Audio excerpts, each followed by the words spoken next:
Recording in progress.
Started promptly as soon as she gets started, so thank you guys for your patience.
So I'm going to go ahead and call to order.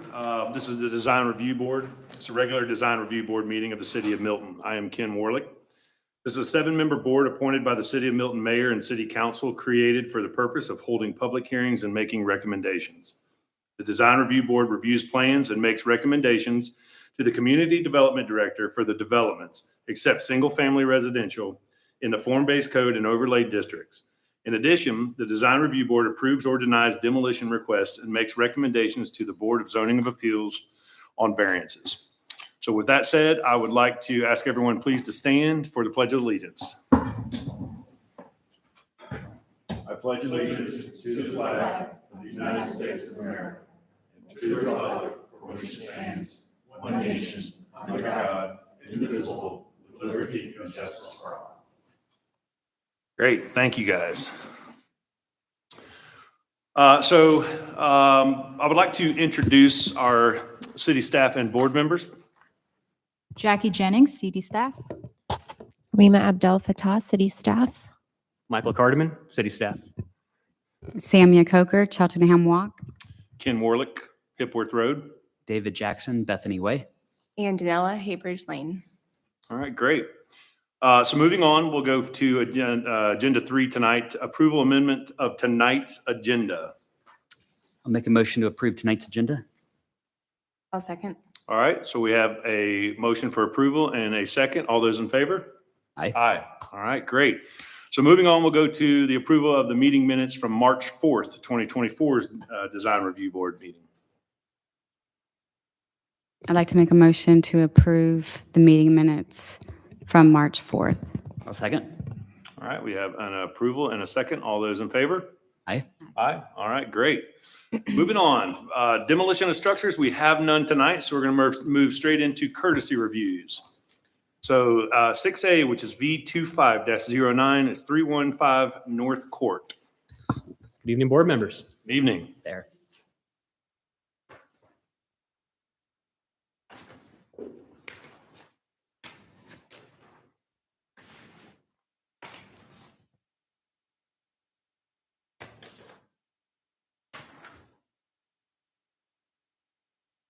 All right, Michael, you ready for us? Absolutely. All right, great. The applicant is Ron Presswood, and the address is 315 North Court.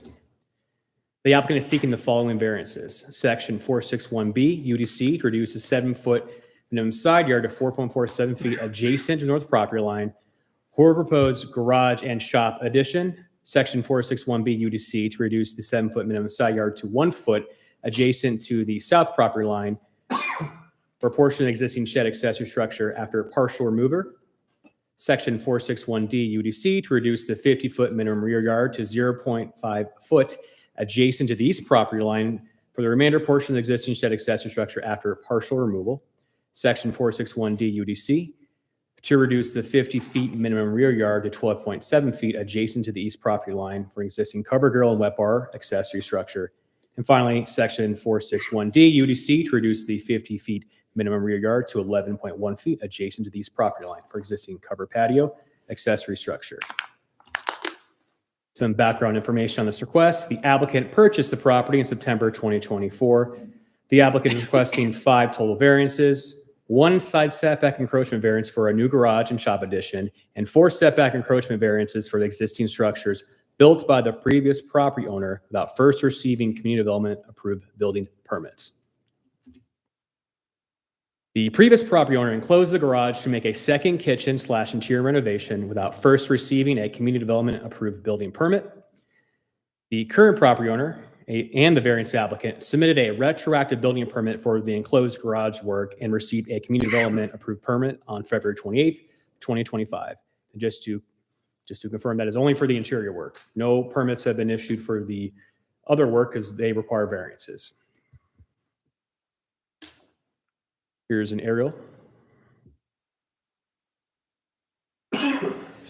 Some site plan information.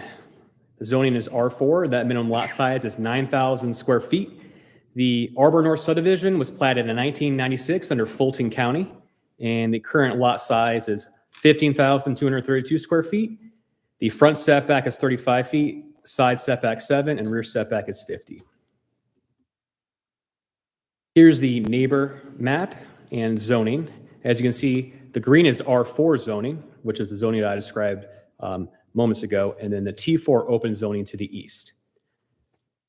So we have support from 300, 310, 320, 325, 330 North Court, 61, 625, 635, 640 Arbor North Way, 12575 Arbor North Drive, 540, 560 Parkview Drive, and we have an opposition letter from the Parkview Community Association Board of Directors. And I want to point out, we just received an opposition email from an owner at 560 Parkview Drive right here. So one of the homeowners supported it, and we have that in writing. And the other homeowner posted their opposition in writing. So that's a first. But per the Fulton County records, they're both listed as owners. One supported it, one opposed it. And we received this letter 5 minutes ago.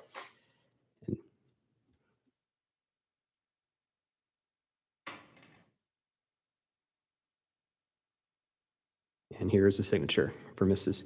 Karen Tolmack.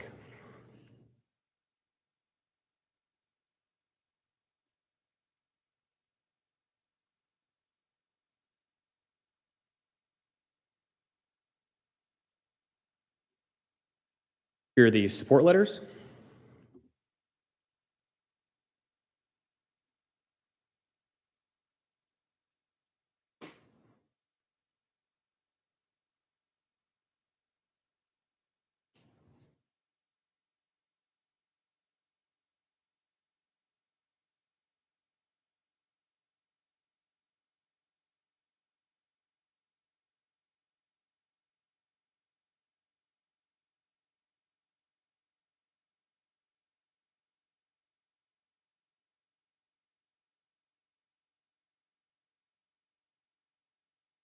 And here's the opposition letter from the HOA.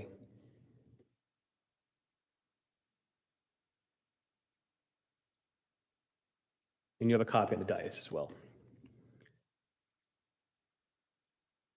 That is from the Parkview Community Association Corporation Board of Directors, directly to the east of the variance applicant. So I wanted to show an aerial showing 2024, which is as far back as I could go, excuse me, as recent as I could go, versus 2022. And you can really paint a picture with what was built without a permit. So you can see the shed in the corner is partially constructed here. But these three structures were built without a permit. And as you can see right here, the home addition for an office, I was told, and a covered porch were also done without a permit.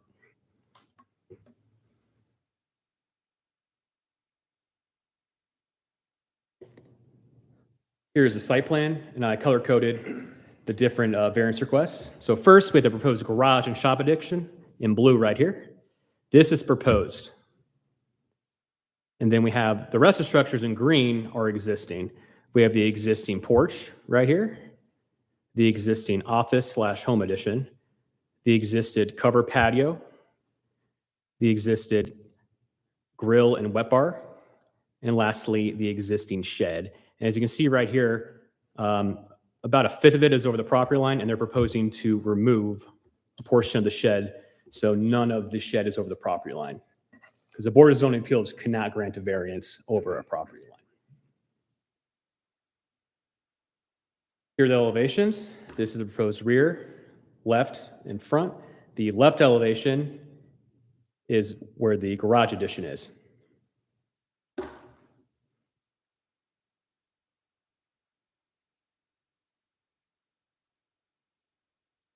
The applicant is proposing a fence, as he's stating, per his neighbors, connecting to the neighbor. And I'll let the applicant explain on that, but he told me he preferred fence screening over tree screening, but I'll let the applicant speak to that. So he's proposing a fence along the side of the garage addition. And this fence type meets Crab Apple Form-Based Code. It's 5 feet in height, and from 1.5 feet, it is transparent, 50% transparency, and then up to 3.5 feet, it can be opaque. So this fencing type does meet code.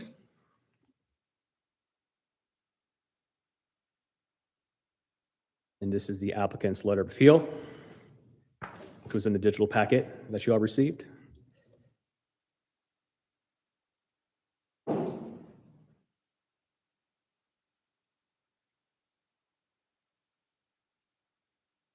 The homeowner sent me an updated exhibit last week showing different garages within the community that are also front-facing. So he presented this exhibit that I'm presenting you right now.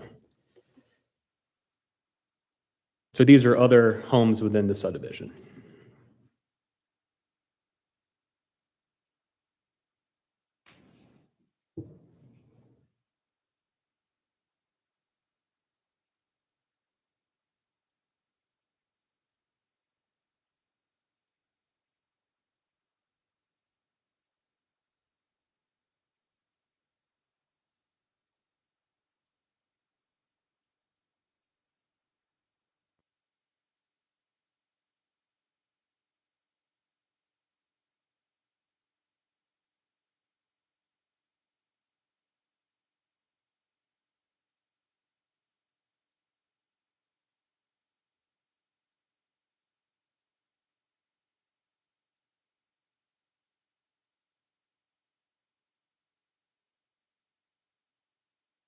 Site photos. View to the west across North Court. View to the east, which is towards the rear. You can make out the shed in the back corner and the two accessory structures seeking the variances. View to the north, which is the side where the garage will be built. View to the south. Photos of the shed.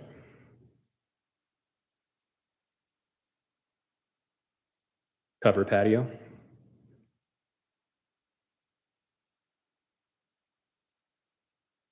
Covered grill and whip bar.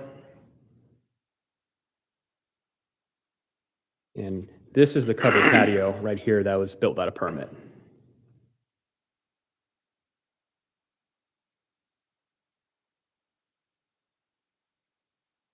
And if you see right here, my cursor, this is the home addition that is seeking the variance as well.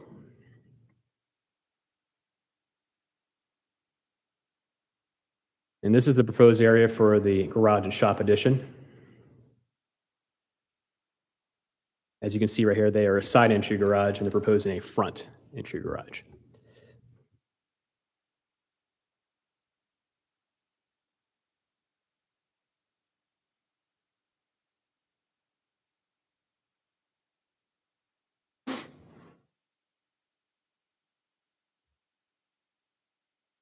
Any questions for staff? Michael, what is this a picture of? I'm sorry. This is where that garage would be. Yeah, so flipping 45 degrees, basically. Just it's the end of the driveway facing towards the north court. So what looks like a garage door there is actually finished? Correct. It's a kitchen. This is a kitchen. Okay, This gives the appearance of a garage. got it. Okay. Yes, and this is the location where they're proposing the garage and the shop addition. Can you go back to the variance display or the site plan that showed everything? Sorry, there's like 100 photos in there. Right there. So the side setback is 7 foot and the addition, it's on the southern end. Yeah, they 6.2 feet away. Okay. So Yeah, we're and talking then about the- 8 inches. Yeah. Was that built prior to the homeowner? So yeah, so as you Everything see, was built prior to the homeowner taking occupancy. correct. Yeah. So you see right here, yeah, that was all built between 2022 and 2024 without permits. Got it. Okay. Yes. And the blue is what they're proposing building now. Yes, right here. Mhm. And so we're going from 7 foot to 4.47 at the far rear end of that. Correct. Okay. And the accessory structures not being enclosed, still consider them accessory structures. Correct. Because they are roofed. Got it. So if it was a pergola with an open, it wouldn't be an accessory Well, structure? the definition of structure is anything built into the ground. Okay, So I guess I just assumed that meant a roof, okay, but pergola would be an accessory structure as well. okay. Okay. Very, Very well put together presentation. Thank you, Michael. Thank you. Any other questions for Michael? No? Okay. All right, at this time, we'd like to ask the applicant to come forward. Good evening. Good evening. So, dear neighbors of the design board, my name is Ron Presswood, and I appreciate you allowing me to speak tonight. You know, in September of 2024, my wife and I purchased a house in Milton where the previous owners converted their garage into a full-size modern kitchen with updated cabinets, appliances, and a large island. Consequently, we bought a house without a garage. Now, over the past few months, we've experienced very cold winter days and nights. Additionally, I saw on the news 2 nights ago where, you know, Atlanta's pollen season is the worst on record in the past 30 years. And I've lived here all my life, was born and raised here in Atlanta. I think you'll all agree that it's been bad. You know, these circumstances highlight just a couple of reasons for needing the garage, which I felt we could all relate to. Tonight, I am requesting to build a 2-car attached garage onto my house that matches the look and the size of every neighbor's garage in our neighborhood. We have worked with an architect to ensure that the design complements the existing style of all houses in my neighborhood, which Michael said was Arbor North neighborhood.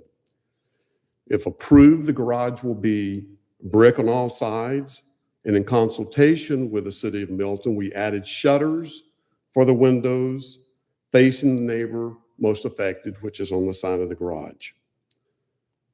Michael has provided Exhibit A with pictures of all houses on my street, each having a front-facing garage that is 22 feet in width, along with photos of other houses in the neighborhood with similar garages, and again, all 22 feet in width.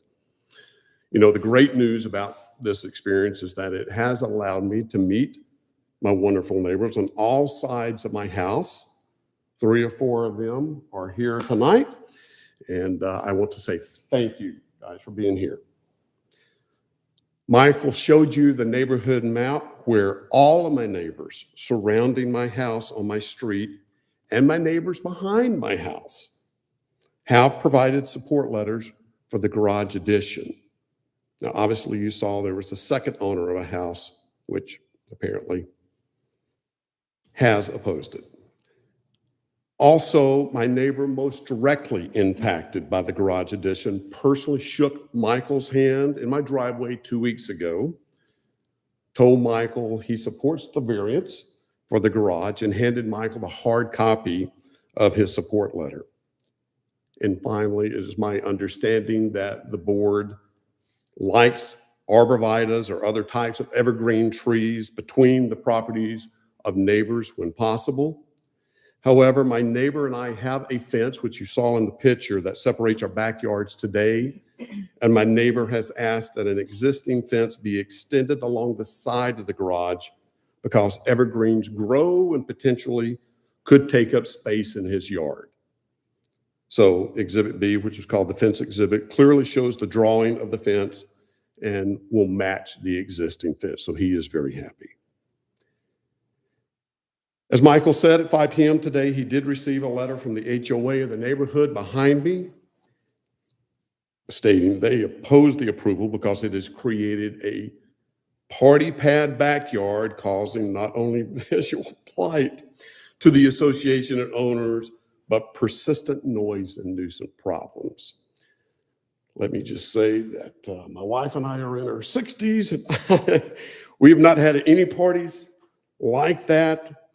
The HOA owns a 6-foot fence between the neighborhood and my house, and we each have multiple 30-foot or higher Leland cypress trees on each side of that fence. No one can see anything through the trees or the fence, and I think you saw that in the overhead picture that Michael showed. Also, none of the neighbors I met, again, behind my house stated any such opposition. In fact, The two neighbors, as I said earlier, provided support letters. So tonight, I would greatly appreciate your approval to build the attached two-car garage. All of the other variances, as Michael stated, you know, I must say, my wife and I did not know they were not permitted, right? So I've tried to do everything by the book. As Michael stated, we did get the interior permitted, so we got a structural engineer to come in, did everything required there, paid for that. So now we're going through the outside process. So thank you. Thank you. Appreciate that. And your neighbors coming for support. Any questions for the applicant? No? All right. Thank you. Thank you. All right. Seeing no questions for the applicant, I will open up for public comment. Yes, the first one is Ms. Dawn Presswood. Oh, okay. I'm going to assume that's for support. Yeah. All right. All right, and I'm calling Mr. James Kroll. He wants to support this item. Okay, great. Do you have anything to add to that, or? Yeah, I'm James Kroll. I live at 330 North Court, two houses facing his front to the left. And I've been in the home since August of 1996. So I've seen a lot of growth in the area. This wasn't here. And there's been a lot of change over time to various houses. I can't speak to why the previous tenant didn't get permits and so forth. I would prefer they did. I can speak to the comments about noise. I don't have that noise problem. I don't hear my neighbors. It's very quiet in our neighborhood.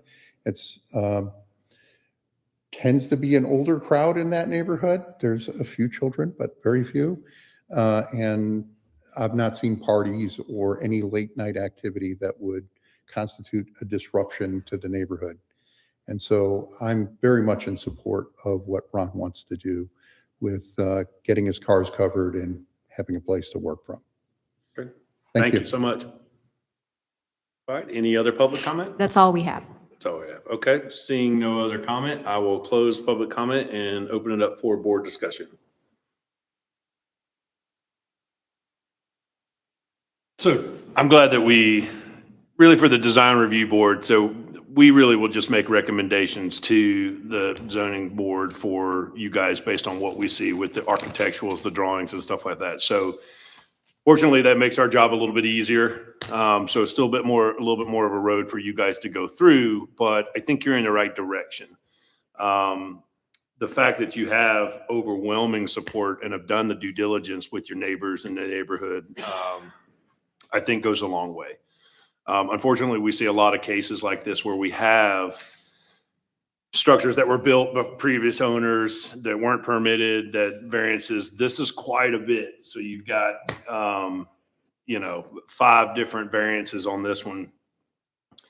As far as the architectural aspect for me, I really don't see any detriment to the neighborhood, any other neighbors. As far as the architectural standards, you've already talked to your neighbor about the fence and gone through all that stuff too. There is not much room to put a fence and trees and stuff. So I think the fact that you're willing to add that in to mimic or tie into the existing, is a good olive branch. As far as planting trees, you're right. You can't see anything through the back. I imagine you guys aren't having huge ragers, so I don't know how much of a noise problem that would be. But yeah, any other comments? Mine will be unpopular, but an opinion. But I just think that it's unfortunate for the existing conditions that they inherited. Mm-hmm. But I do feel that garage, there are setbacks, and if you allow it for one, Mm-hmm. then what's to say there's not another? And it's a 2-car. This is a preference here now. You could easily do a 1-car and still meet the setbacks that are required. plenty of, they bought the house without a garage. So I don't know, that's my opinion. That's where I stand. Because if you say it's okay for one now, then where do you draw the line? Yeah, so I kind of agree with that.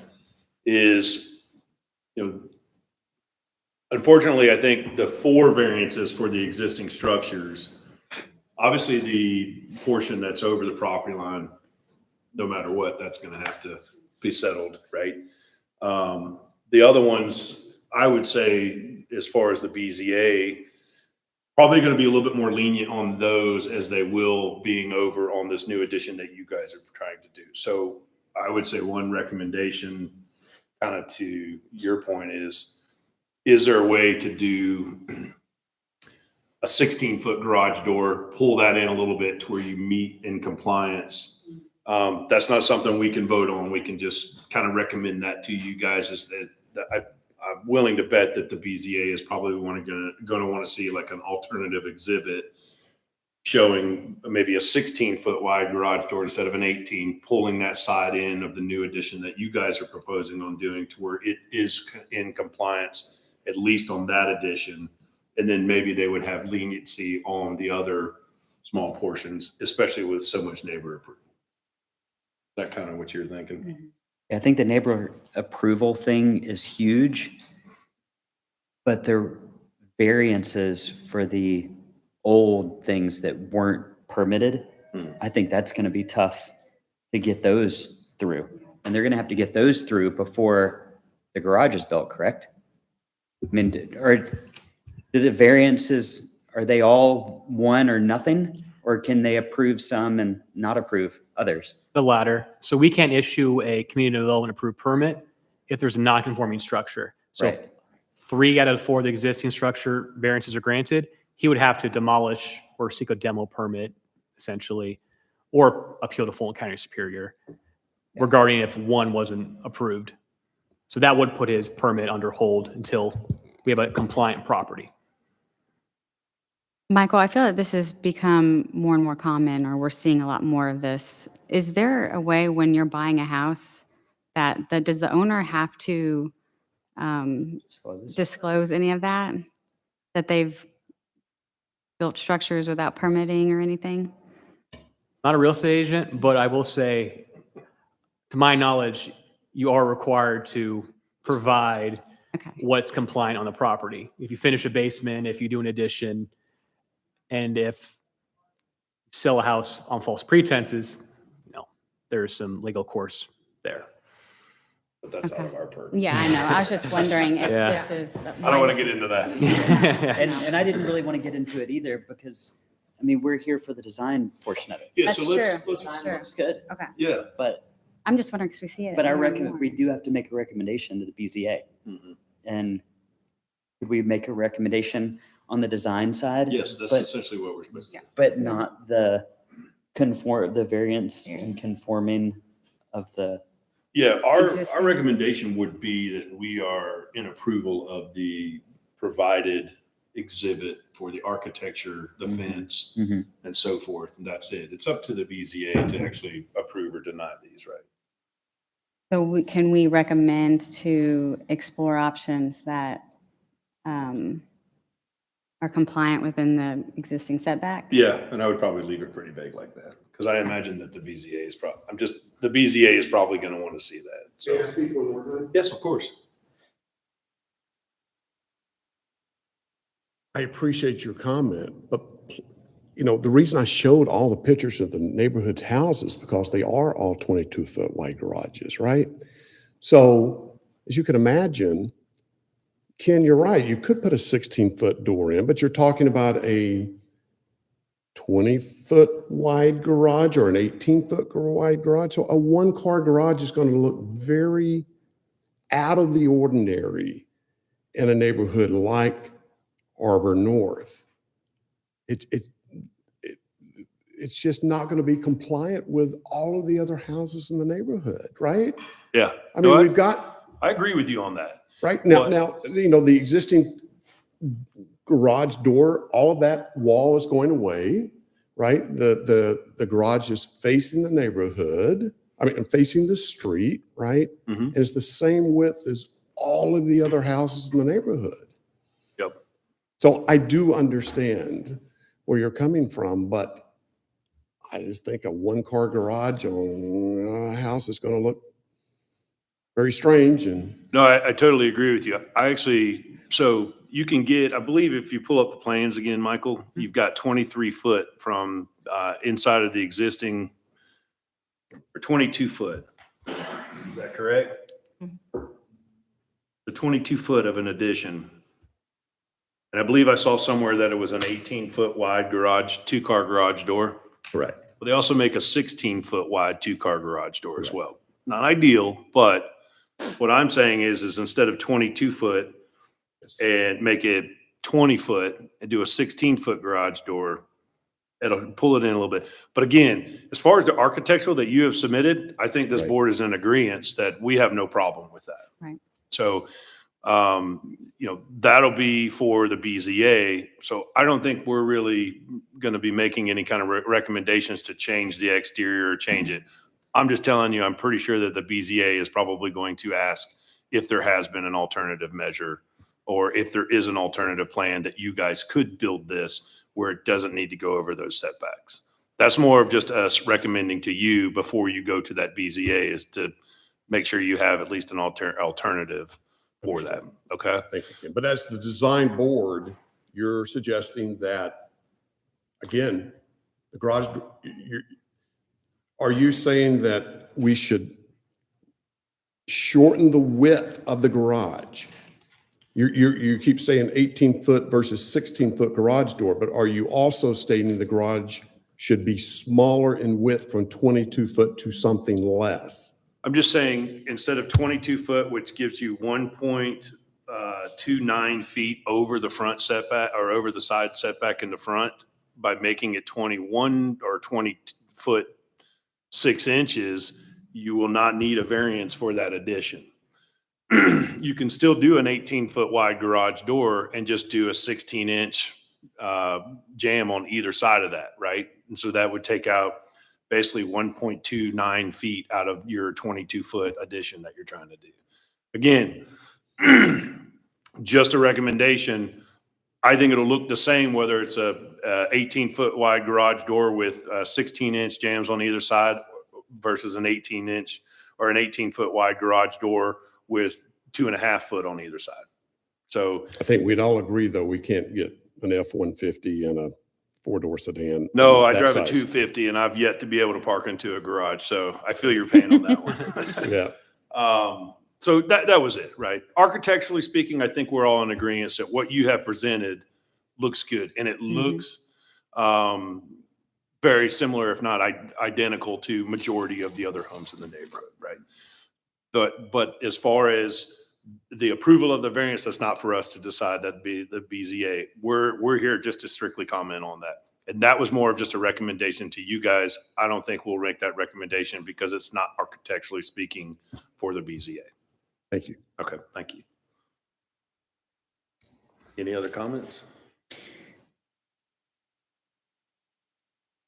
Or would you want to make that recommendation?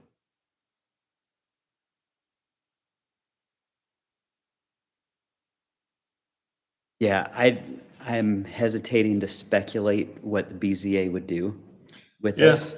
Yeah, that's true. Should I do that to help them out? Or should I not do that and let it go to BZA just as it is? Well, they're going to review this anyway, right? Yeah, they're gonna, okay, so if it's just our discussion, I don't see the BZA approving this as is. Even if we recommend with the architectural everything, I think with your suggestions, there's a lot better chance that they do it.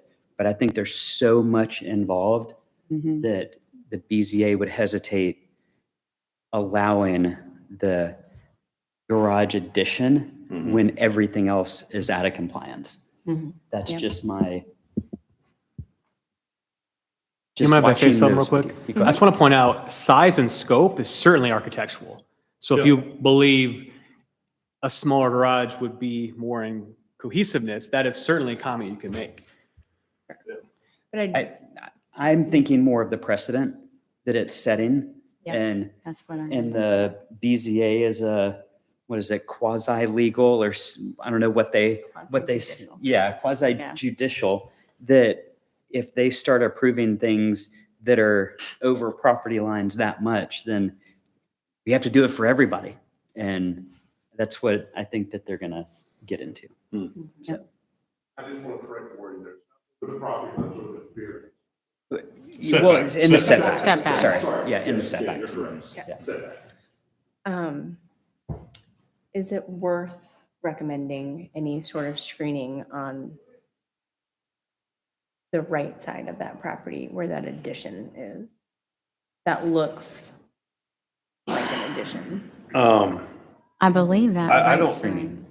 Yeah, Unfortunately. it's such a small, I mean, you have 14 feet between houses, right? There's 7-foot side back, so, or side setbacks. That one's so small, he's already got the neighbor's approval.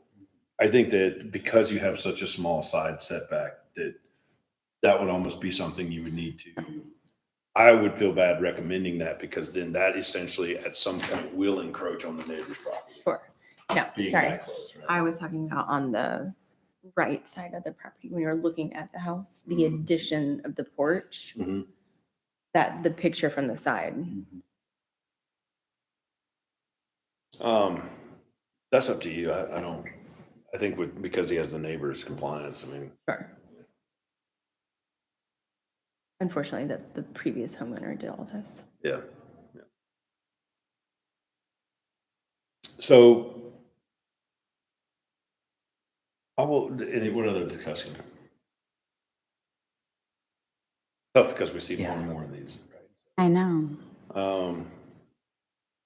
But I get it, right? It's tough. Because you gotta you bought into a mess here. So, And they're going to ask about hardships. And, Yeah, Yeah, that's what I yeah. keep thinking. and I don't It's not a hardship. know if pollen, yes, it sucks, but I don't know if it's a hard, just like a pool isn't, because you don't have a pool, isn't a hardship.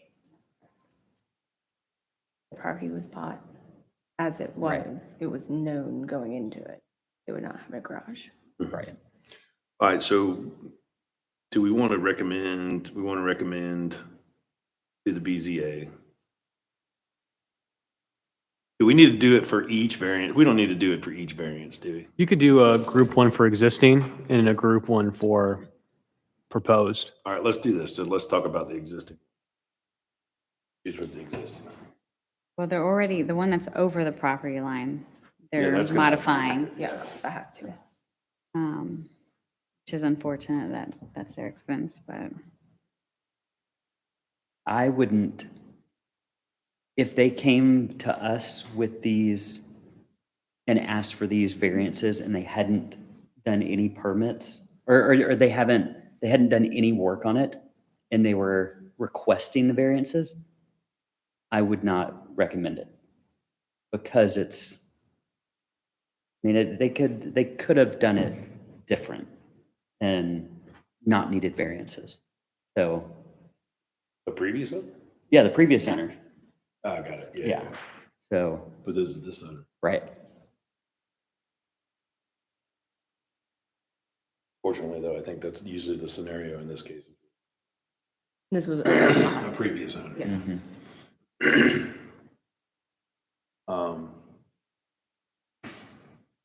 So the 4 existing ones, do we have any recommendations on those? Architecturally or? That's where I was possibly thinking about screening on the right side, just to hide the fact that that's a noticeable addition, but I think probably not needed. Michael, can you go back to that? Do you mind? I feel it's noticeable on their property, but maybe not. But I don't Well, know. in the Let's take a look picture, at but it. Yeah. Noticeable. You know which picture she's talking about, Yeah. Michael? I Okay, do. That one. that one. The fence is right along the property line, so I think any screening would have to be inside the fence line. Mm-hmm. Or, mean, you're saying from this side? That's what Ah, I was gotcha. thinking, just one Understood. there. But I Can mean, you, that- do you have a picture of the front of the house?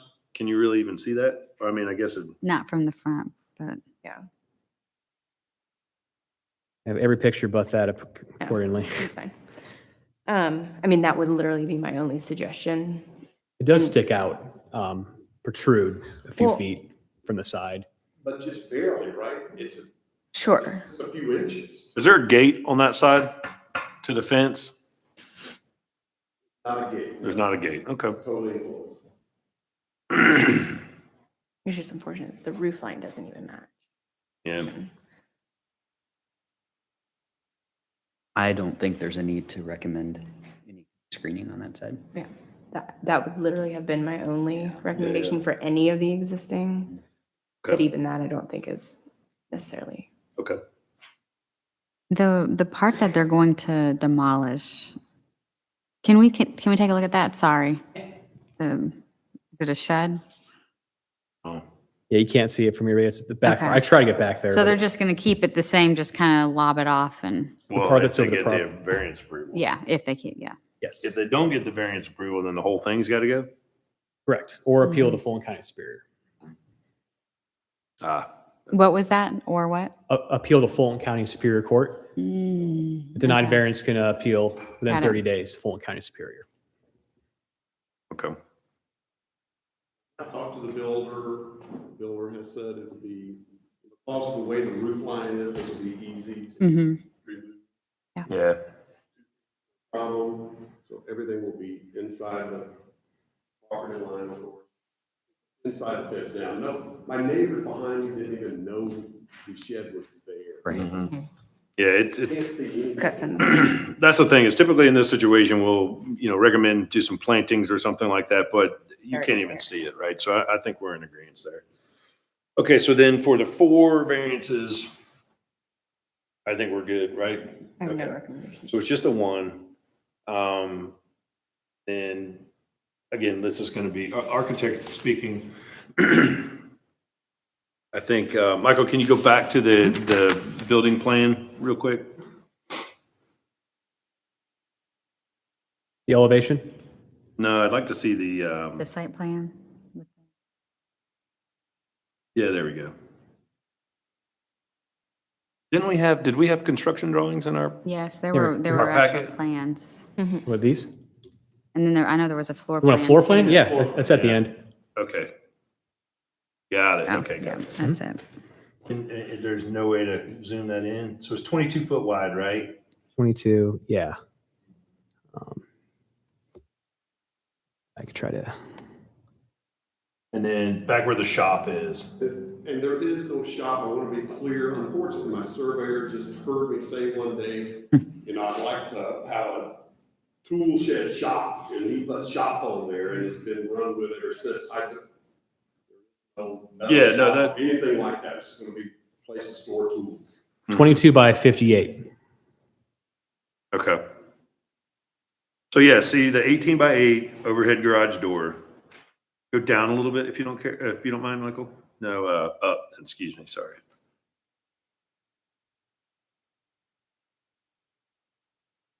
Okay.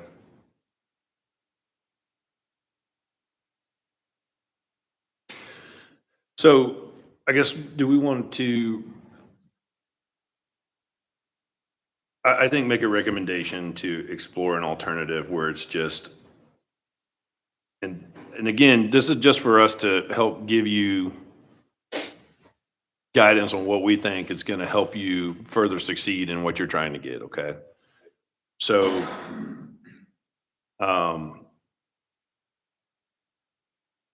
do we make a recommendation on approval based on, well, they wouldn't need a variance if they did that.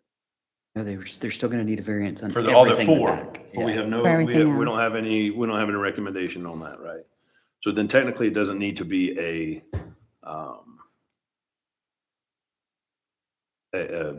formal recommendation on that one I guess we could, yeah. I think we need to make a recommendation on the size of the garage. Okay. So then would you guys be cool with making a motion to Explore options. explore an option? We could say that or make a motion to, because we wouldn't need to make a motion to approve if they made it in compliance, because then That's there wouldn't right. be a variance. But Ken, may I just state, I think you would agree a 16-foot garage, 2 cars cannot be pulled in. Correct? A 16-foot garage, 2 cars cannot be pulled in. Yeah, I think there's definitely a definitive line on what you want versus what they're gonna allow, you I know, just so. want to make sure everyone understands, right? Yeah. I can't tell you I hadn't been able to park in a garage for as long as I've been driving with my truck, so.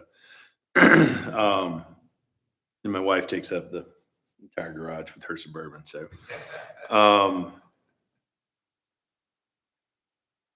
Okay. So I'm gonna do this, I'm gonna split this up. I will make a motion for approval as presented for, which one is the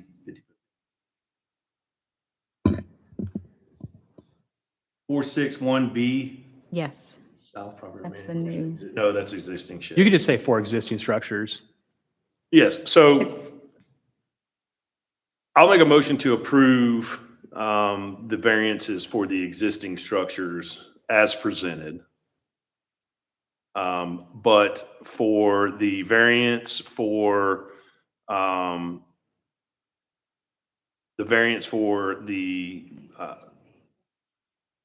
so 461A. yeah, I think so. To explore options to reduce that to meet within compliance without a variance. Do we need to vote individually on the existing and then on the? No, I don't think so. Just I one think, vote I for think all. we could Okay. just do one on that, yeah. So did I make that clear? We're good? Good? Just Okay. second and Yeah, so that's the motion. Can I get a second? So it was to make the proposed in So it was- compliance it was- and then Yeah, to approval approve the with the others. 4 as is, as presented. Yes, And then make a recommendation for an alternative design, which would show in compliance and basically not needing. for the a variance, mhm, for the setback. mhm, for that side, yep. For the north property line. Right direction. You want to recommend denial? No, I just don't want to vote to recommend. Okay. But we are voting on the design, Yeah. correct? Yeah, it's not approval of this, right? Yeah, we have zero authority. So can we just vote to not recommend the design as proposed? And Either way, BZA is going to get it and they're going to make their own decision. that's correct. Well, that's what I'm saying is we at least recommend to the BZA that proposed alternative that basically gets rid of that request for that variance. So then it's just 4 variances, not 5. I just don't know if I can get on board with the variances of everything in the backyard. Oh, okay. Oh, Yeah. What would you propose?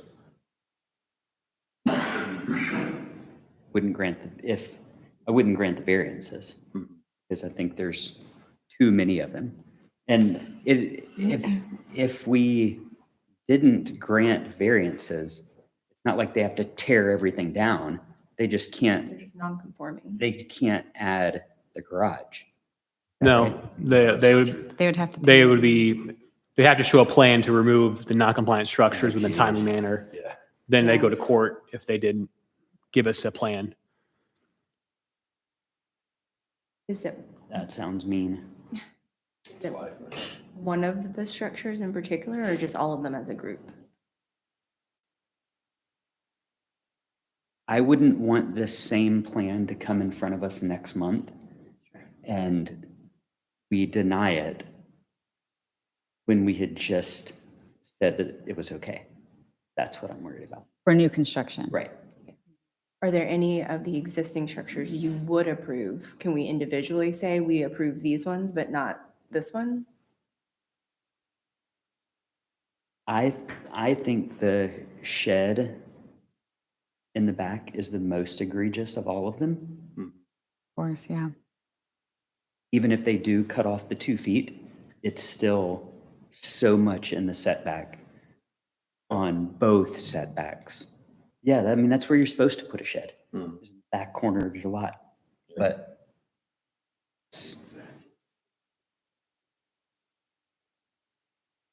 Well, architecturally speaking. that's the nicest shed I've ever seen. I mean, I would put it on my backyard any Yeah, day. so, but I think that also is the delineation between design review board Right. and RBC. Yeah. So, as is, if the shed, the way I look at it is the shed was not getting a variance and it was in front. It wasn't over the property line. It wasn't architecturally, I have no problem with that shed. And the size of it. Color. Well, right, unless we recommended in a different colors. Right. Which- Mm-mm. So, I would get on board with that the architectural drawings, I approve the architectural drawing as drawn, as drawn. okay. Over. If I don't have to talk about all the variances Yeah. and it's just architectural, then I would make that motion. But he also said size, right? I'm okay with doing that and just make the recommendation to them and then they Yeah. choose whether to do that. Right, yep. I mean, I think they've heard Yeah. our discussion enough to take that however they want to take it. Okay. So going back to, well, I made the motion. I got to remake another motion. I apologize. So going back to the 4 existing.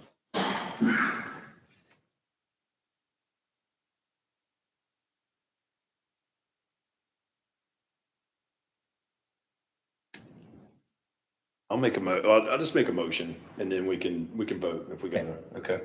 So scratch that. I'm gonna make another one, Michael, sorry.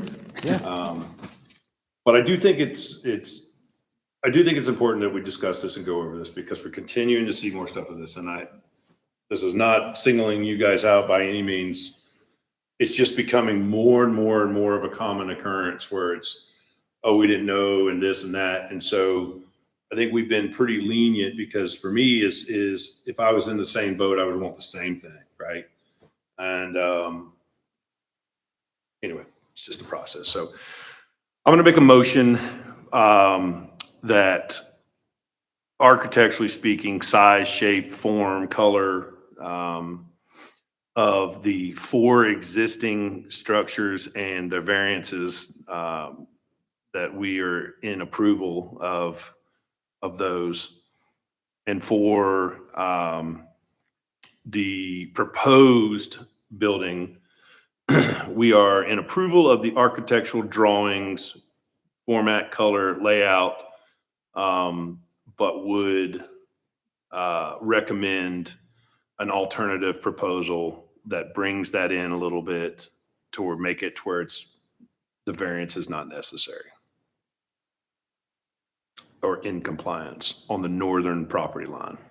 I'll second that. Okay. All those in favor? Aye. Aye, it's unanimous. So as you can see, this is kind of contentious, right? But I do think that you guys have done your legwork as far as the designs, the colors, what you're doing, all your neighbors. That's going to go a long way, right? And I think that hopefully the board will look at our discussion. I would just, even if you had the architect or even you guys scribbled out something to see if you could make that work with still an 18-foot garage door, but instead of 2-foot jams on either side, 16-inch jams, that literally brings you into compliance. And then you take 1 foot out of the 9'8" tool area to make it 8'8", you'll be in compliance, right? So that's it. Thank you very much. Y'all have a very difficult job. Thank you. Thank you. Not as difficult as the BZA. So. Right. All right. Thank you guys very much for your patience. We'll move on. 6B, V25-10, 0 Freemanville Road, The address is this is two parcels. The first one is 0 Freemanville Road, parcel ID 22-43900-455-0087. 0 Freemanville Road, parcel ID 22-43900-455-0152, and the total area is 50.09 acres. The applicant is seeking the following variances. Section 3.14A UDC to reduce the 60 feet minimum front yard to 50 feet for 36 total lots in the proposed Blakely Manor subdivision. Variance requests that exceed 10% of the number of lots within a subdivision go before mayor and city council. These variance requests will go before mayor and city council on May 5th. Some additional information, the setback increases for the 36 total lots in the proposed Blakely Manor subdivision are the following. They are increasing the 50 feet minimum rear yard to 60 feet, and they're also increasing the rear 10 feet minimum pool equipment, and pool decking distance to 20 feet for all exterior lots. Here's a zoning map showing it as AG1, Freemanville Road and Birmingham Road. This is the Vaughn Lake subdivision to the west.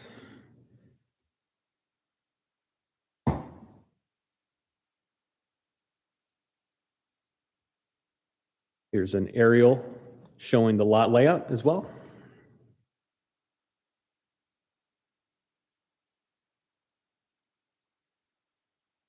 Site information.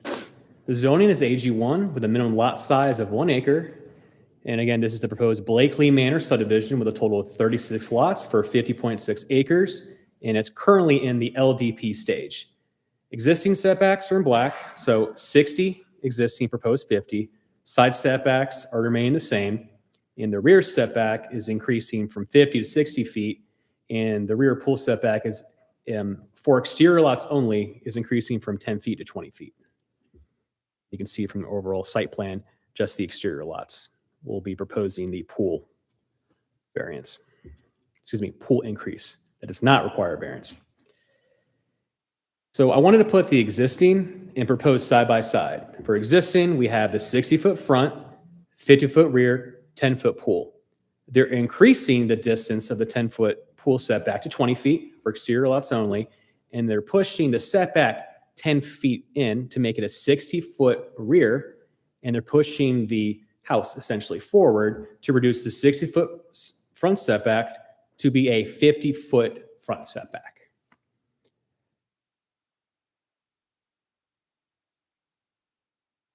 This is the LDP plan that shows the contours of the whole site.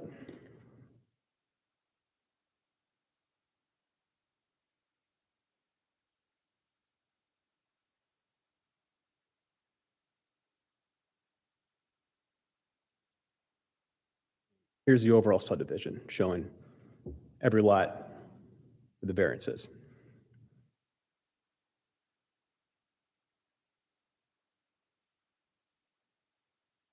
Here's the applicant's letter of appeal that was in your packet.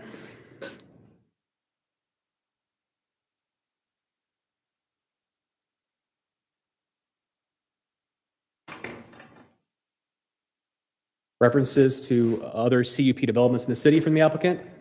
And CUP stands for Community Unit Plan, which is typically you have larger setbacks towards the rear and smaller setbacks in the front. What a typical community unit development plan is. View to the west across Freemanville Road. Slightly more up the street, that's Vaughn Lake subdivision. Veering slightly inward, north towards the site, we have the detention pond. And these are site photos along the north side of Blakely Manor.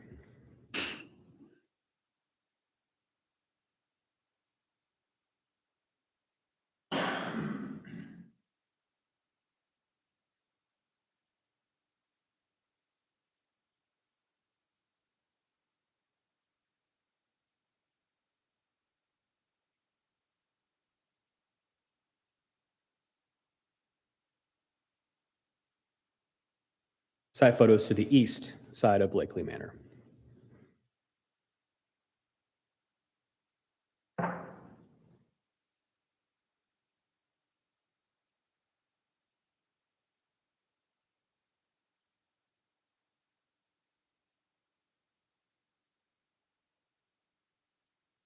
South side of Blakely Manor.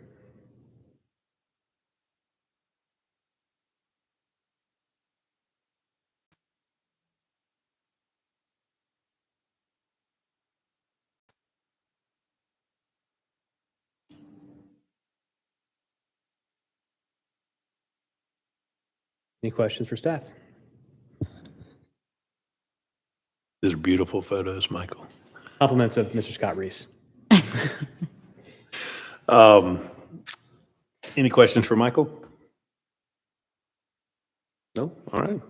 Thank you, Michael. Mr. Reese, you want to come on up?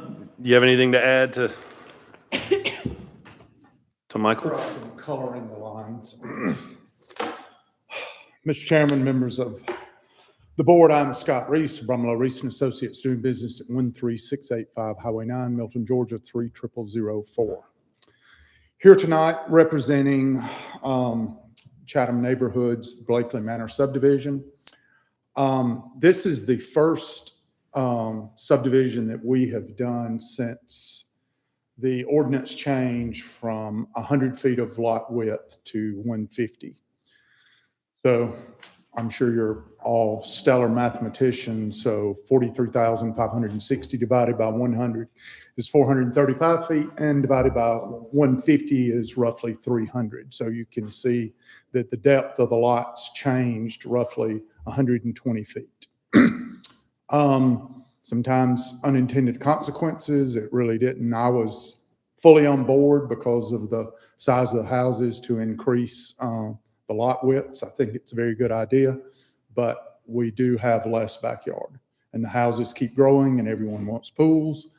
And the neighbors, especially in this vicinity, have larger lots, and we have tried every way we can to try to accommodate and give them as much privacy in the rear and try to keep trees along that line.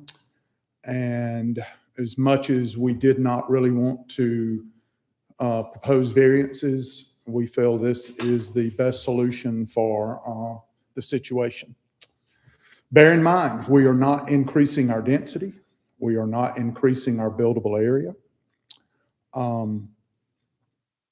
We are conditioning our request with an increase in the rear building setback equal to the amount of area that we're asking to reduce in the front.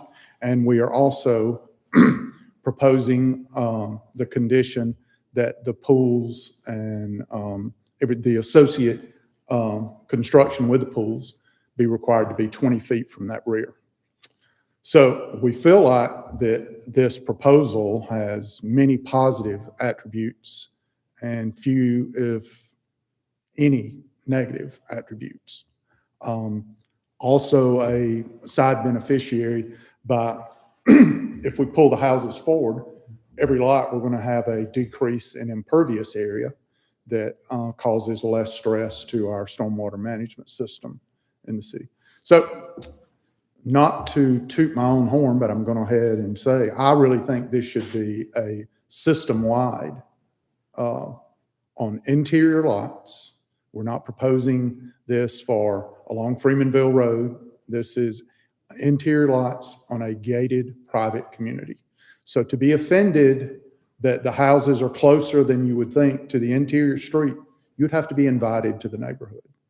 So I really think the protection of the exterior property is much more, and it will be, the houses would still be 60 feet from the edge of pavement. So we're going to have the 10 feet in there.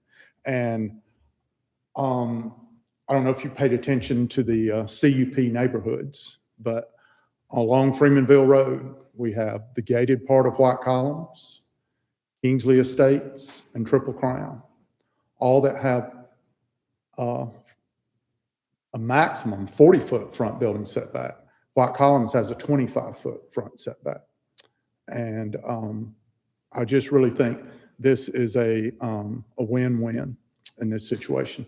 Pull the houses closer, not along the Freemanville Road. That view shed will not change with this plan, but it does give us the ability to kind of help the neighbors on the surrounding. So I think I've kind of hit all the highlights. Once again, we're not increasing density. We're not increasing buildable area.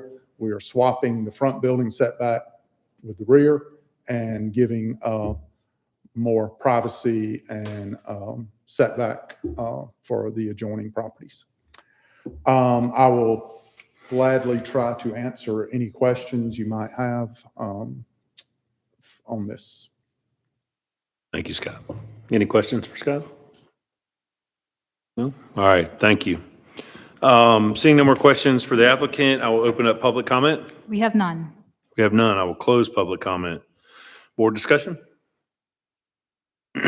Looks good to me. My I think it opinion, makes win-win, man. sense. Yeah. Yeah. I think 60 foot, to be honest with you, on a fully developed neighborhood is a lot. Mhm. And they're proposing switching it and then moving them further from the adjacent neighbors. Mhm. And the pool setback Yeah. Yeah. is We're gonna have increased. Less variances in the future. So Because of that's that. exactly what I was going to say. The fact that he's doing that, it's almost assuring, not assuring, but it's almost, for the most part, ensuring that we're not going to have the same scenario that we just had. So, okay. Any other discussion? Can we get a motion? I'll make a motion to Recommend approval. recommend approval on 6B. I'll second it. So we have a motion and a second. All those in favor? Aye. Aye. All right. Thank you. All right, moving on. That was a lot easier than the first one. Moving on. 6C, V25-11, 13175 Hopewell Road. The applicant is Scott Reese, and the address is 13175 Hopewell Road. Total area is 9.05 acres. The applicant is seeking the following variances. Section 444A UDC to reduce the 50 feet minimum front yard to 35 feet for 11 total lots for the proposed Crescent Ridge subdivision. Section 443A UDC to reduce the 100 feet minimum lot width to 88.98 feet for the lot 5 of proposed Crescent Ridge subdivision. Section 443A UDC to reduce the 100 feet minimum lot width to 85.4 feet for lot 6 of the proposed subdivision. Section 443A UDC to reduce the 100 feet minimum lot width to 93.19 feet for lot 7 of the proposed subdivision. And as stated in the previous variance case, variance requests that exceed 10% of the number of lots in the subdivision go before mayor and council, and this will go before mayor and council on May 5th. Some additional information. The applicant is also proposing setback increases for 11 lots for the proposed Crescent Ridge subdivision. Increase the 35 feet minimum rear yard to 50 feet and increase the rear 10 feet minimum pool equipment, and pool decking distance to 20 feet. Here's a zoning map showing that it's R3. Then we have Alfred to the east, AG1 across, and we have a CUP zoning as well.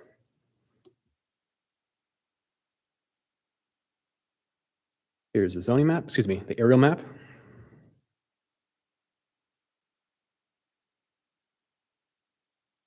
This is Milton Place below.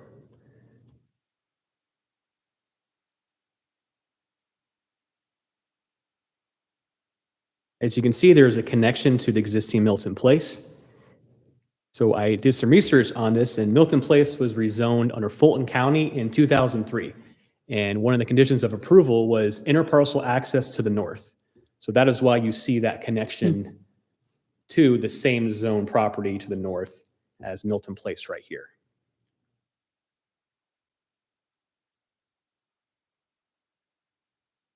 The zoning is R3. The minimum lot size is 18,000 square feet in the proposed Crescent Ridge subdivision with a total of 11 lots. The size is 9.05 acres. This was rezoned from AG1 to R3 in 2013. And so just so I want to clarify, this below Milton Place was rezoned under Fulton County. What you see here was rezoned under City of Milton in 2013. And the interparcel access was part of the Milton Place rezoning under Fulton County. Again, this was rezoned from AG1 to R3 in 2013, and it's currently in the LDP stage. Existing front setback is 50 feet, reducing it to 35. Side setback has remained the same. The rear setback is increasing from 35 to 50, and the rear pool setback increasing from 10 to 20. And the applicant is proposing lot width reductions for 3 cul-de-sac lots to 93.19, 88.98, and 85.44 feet. Here's an exhibit showing an example of what the applicant is proposing. The existing 50-foot front setback, 35 rear, and 10-foot pool. Pool is increasing to 20 feet. Rear setback increasing from 35 to 50, and the front setback reducing from 50 to 35.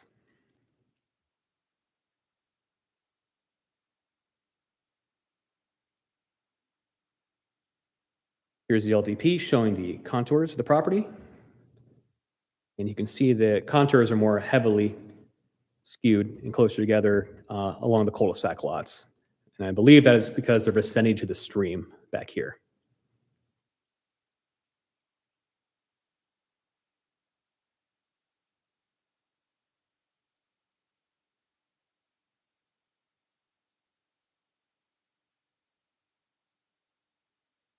Here's the proposed Crescent Ridge subdivision with all the setbacks.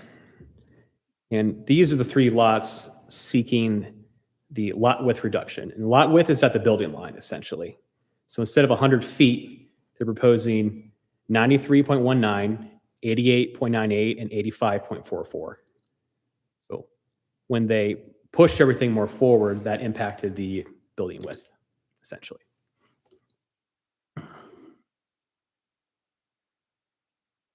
Here's a letter of appeal that is in your packet.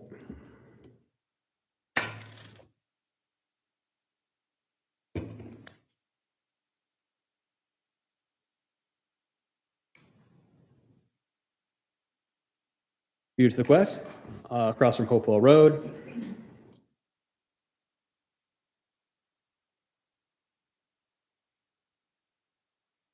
This is facing inward where the entrance will be. On the right, we have the existing Milton Place. On the left, we'll have the new Crescent Ridge entrance.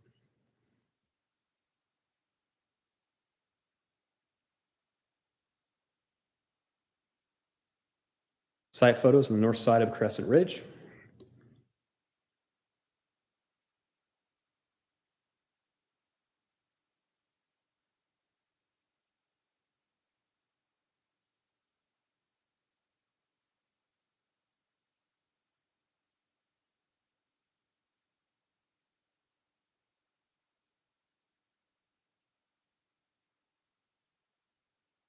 East side of Crescent Ridge.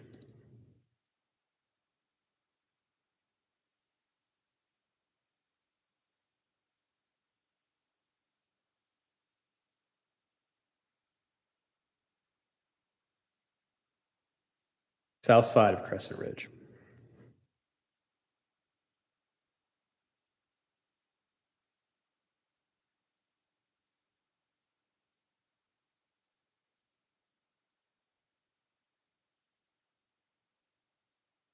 All these homes are in the Milton Place subdivision.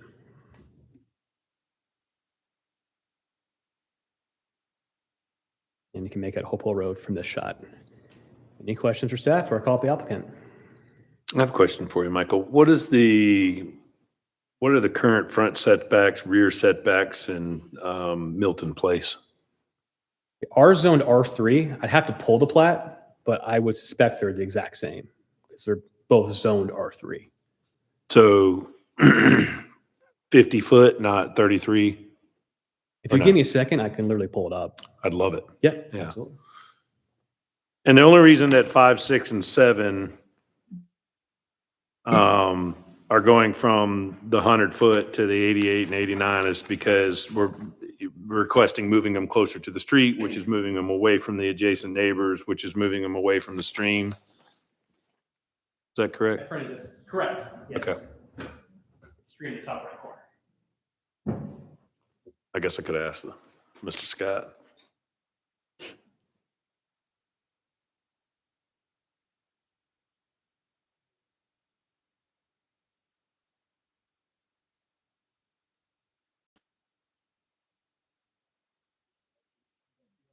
Mhm. 50 front. Rear, 50 front, Do you allow front porches to encroach in the front setback? 10 feet. 10 feet? Okay. So with this variance, moving it up from 50 to 33, that would still be the case? Well, they can encroach even further. I mean, Right, but it would be 10 foot more and from the 33, right? Correct. It would not Okay. impact that.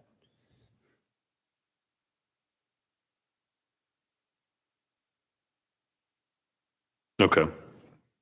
So this is a blanket variance just like the rest of them, right? Or just like the previous case, correct? Yes, in my Yeah. opinion, they're very similar requests. Okay, yeah. And this isn't going to go to BZA. Goes to council because more than 10% of lots are seeking variances. Mhm.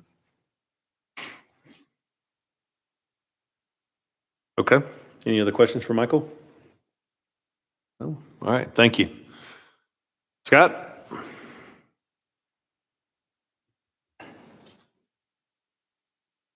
Did you prepare the Okay, same? I would say this is deja vu all over Yeah, again. did you prepare the same speech twice, or? Let's just The recap. timing is amazing for both of these cases, yeah. So, to be completely legal, Mr. Chairman, and members of the board, I'm Scott Reese with Brumlow Reese and Associates, doing business at 13685 Highway 9, Milton, Georgia, 30004. Here tonight representing Fuquay and Associates in their application for a variance to reduce the front building setback in the Crescent Ridge subdivision. Once again, this is a gated private community. We are seeking to create a usable rear yard. The 35-foot rear setback, we think, is too small. So we're proposing to pull the houses closer to the interior street and provide some protection for the neighbors and our product. In the cul-de-sac, those lots, we have a stream in the back, and we would really like to pull those away from there, where no one in the future comes before you recommend or calling for a variance to encroach into the stream buffer. I don't know if you paid a lot of attention to the aerial. The 9.6 acres, 3 acres in that rear area is common area that's protected, and we would like to really pull those houses up. I don't know if your short-term memory, we were not having to ask for a variance on the ag zone lots, because in Milton's other zonings, they bake in a reduction for cul-de-sac lots. That is not in this situation. This is a special situation where the building line width is the same in the cul-de-sac as it is on the standard street. So that understand we're not really in love with asking for multiple variances in this particular case. I really feel like these are improvements to the neighborhood, not just the product itself that we would be producing, but the adjoining properties. When those houses that are pre-existing constructed with a 35-foot rear yard, that's just very, very confining. And we would like to pull those away further, and once again, increase the pool setback from 10 to 20. Once again, we're not increasing the density. We can develop the community as is, but just because you can do something doesn't mean you should. We feel like this would create a much better product. We're not increasing the density. We're not increasing the buildable area. In fact, we should decrease the amount of impervious area in that.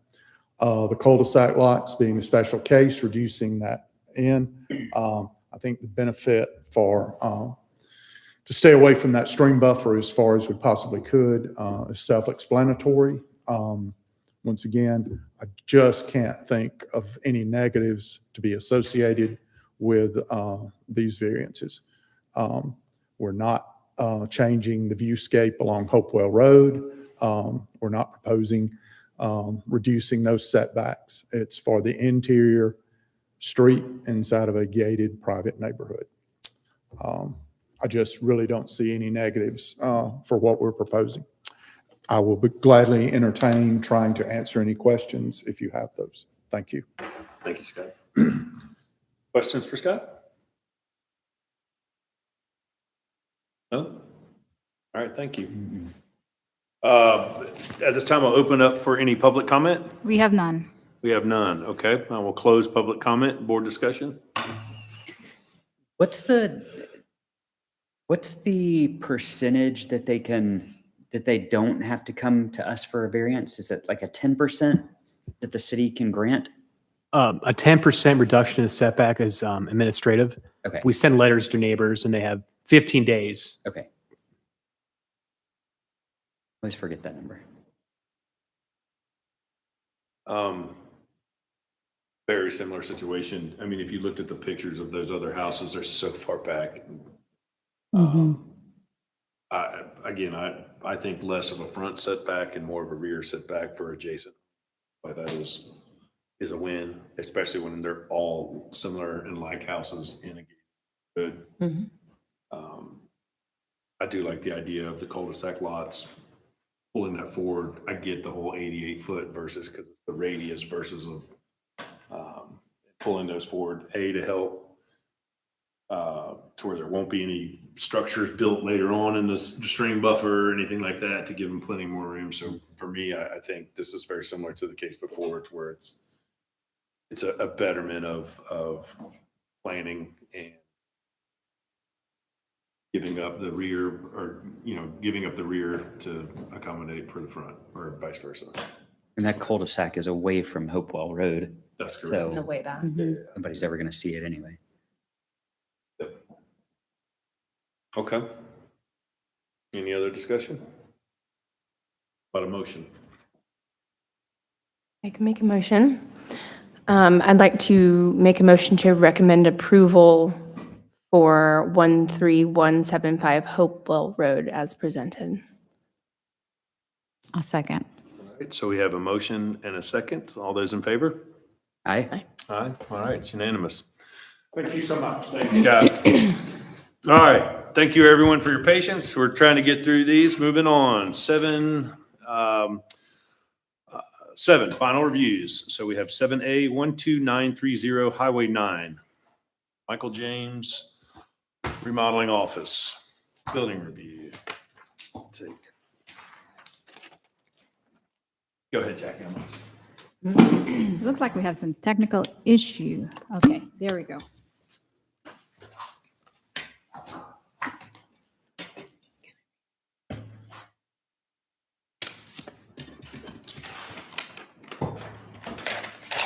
All right, good evening, board members. Our first final review application is for Michael James Remodeling Office.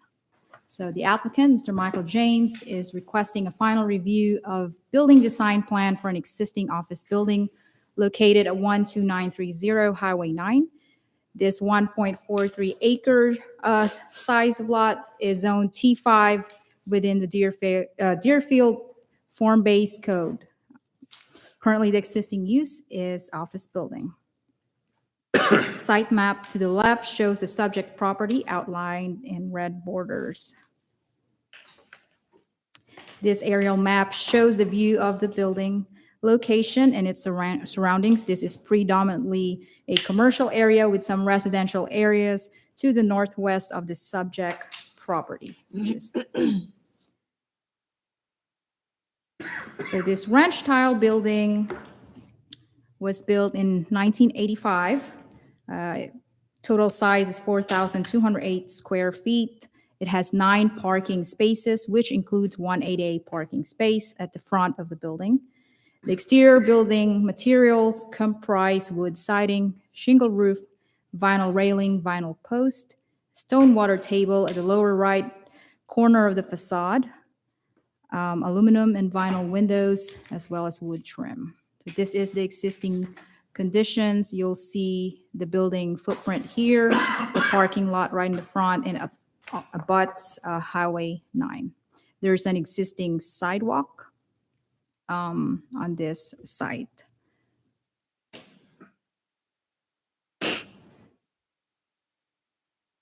I'm going to go over some photos here. Staff visited the property and noted the following observations. So the shingle roof and wood siding are in better conditions with no signs of decay.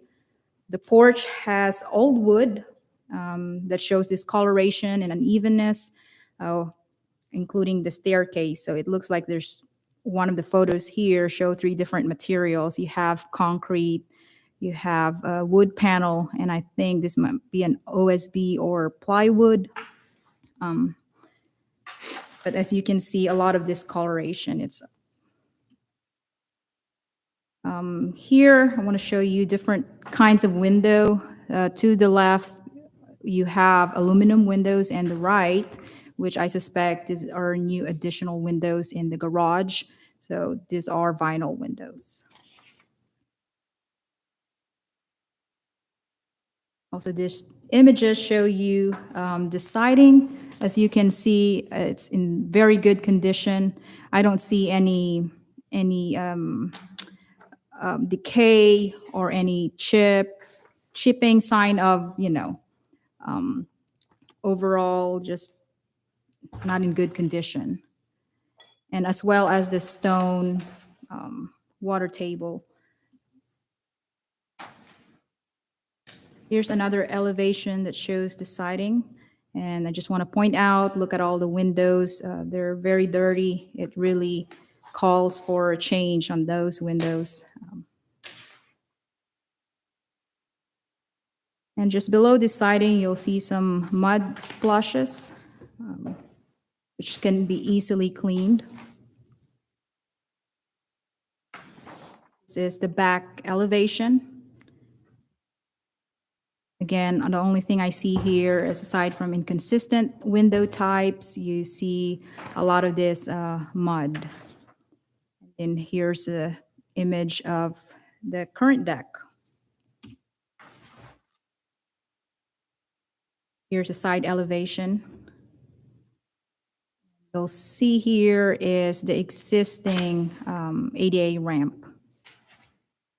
And lastly, there is currently a temporary sign that abuts Highway 9. This will be the location of the proposed monument sign later. So the scope of work, I'm not going to read everything on this, but I'll go over some of this as we look at the different proposed elevations. But basically, every part of the building will undergo a makeover, except for the existing roof shingles, roof lines, wood siding, gutter, asphalt driveway, and parking spaces. All of this will stay.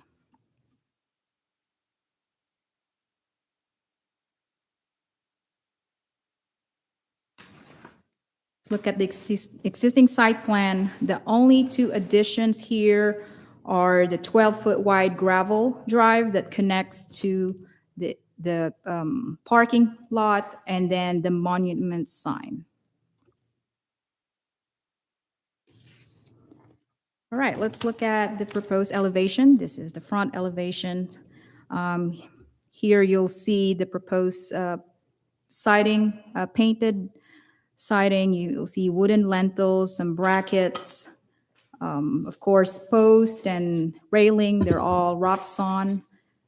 They're going to do lime wash for the stone. Here's an image of essentially the before and after later.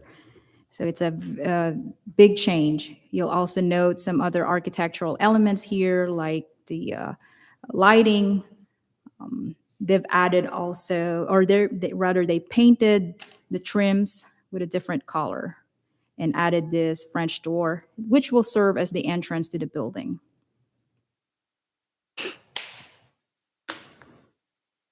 So all sides of this building will get some architectural treatment. Here you'll see just how they added trim and new windows, and they've also added new decks. It's what the image up there is what it's currently look like, and this is what's proposed below. Same thing with this. They're changing all the windows and do a lot of paint for the trims. Side elevation. From this elevation, as you can see, they remove the ADA ramp. So material and finishes, these are all their proposal. They have gooseneck barn lights and wall scones, rough sawn for all the woodwork, lime wash white for the stone, an evergreen fog for the siding, and for the trims, they prefer tricorn black. So we look at also the UDC section of the code that talks about the colors for the Deerfield form-based code, and it closely match Pantone 415C. You have color samples with you, and I have the Pantone samples if you want to look at it and make sure they matches. But this is the color that closely match the proposed evergreen fog. And here is another image that if, let's say, the evergreen fog is not, a preferred color, here's their second preference. It's just a standard white or off-white siding.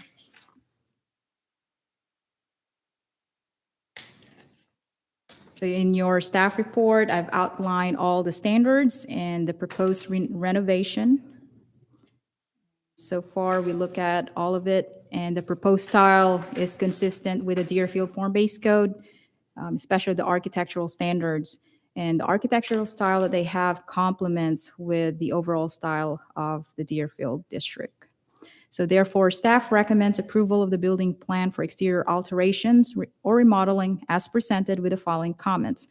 All exterior lighting must not exceed the maximum wattage outlined in the code. Submit a building permit application for exterior and interior alterations. A grading permit is required for the proposed gravel drive. Apply for a tree permit if any trees are disturbed, and submit a sign permit for the proposed wall sign and monument sign. Any questions for staff? Can you go back to the existing photos real quick? Okay.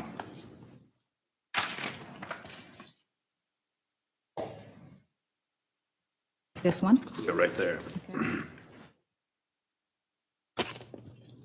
Just trying to see how prominent that right side of that building is coming up that street. It's not. It looks wooded, yeah. Because I drove by it and I forgot to look at those signs, so, okay. Any other questions for Jackie? Welcome back. Oh, thank Glad to you. have you back. Thank you very much. I do have a question. This says final review, so has this come before the So DRB? because this is an existing building, we typically don't a courtesy review Okay. for that. It's Okay. more of remodeling. And Okay. But unless if it's a new development, ground up, then it has to go to courtesy review. I was wondering the same thing. Yeah. The monument sign is that something we comment on, or is that not in our part of the DRB? So they are permitted separately, so staff review those. Okay. I mean, you can make recommendation as far as the material or the design, but typically the DRB does not have purview. That's fine. I just wanted to make sure because this is final, and I Now, wanted to make speaking sure of that. monument sign, we also made the applicant aware that the Highway 9 road expansion might affect where they're going to install that signage. So they're aware of that. And if that expansion affects their property, then they'll have to move that sign a little further in. The area where the ramp is leading to, and then Okay. the left new entry, double entry, are those at different finished floor elevations, or is it the same? I believe they're not. So the main entrance is going to go here. Oops, sorry. And this is where Yes. they're going to add the ramp. Is that the same elevation as the right side where the stairs are leading? It's kind of hard to tell Could just from be the this. I will tell you my concern, just looking at this, and I know it says they will put a ramp that's ADA, the 12 to 1. Okay, It looks like it's going to be longer than what's rendered. In addition, you'll need railings right. for those ramps. Okay, like this one. Yes. Okay. And it might even encroach into the parking, possibly. I don't, without actually knowing all the information. That would just be a concern, and I think that needs to be looked at, considering this is a final review.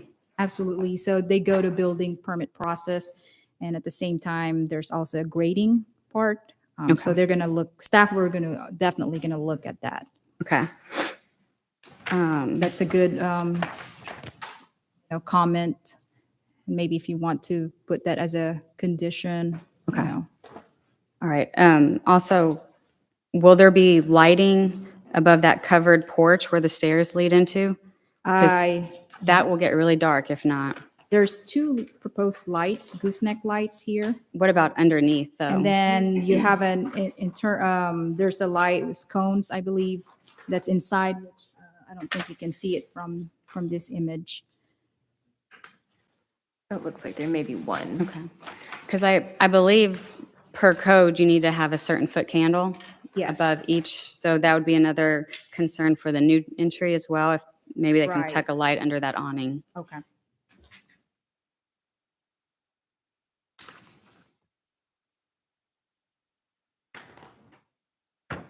You're not talking about the front porch, you're talking about there. Both of them. Okay.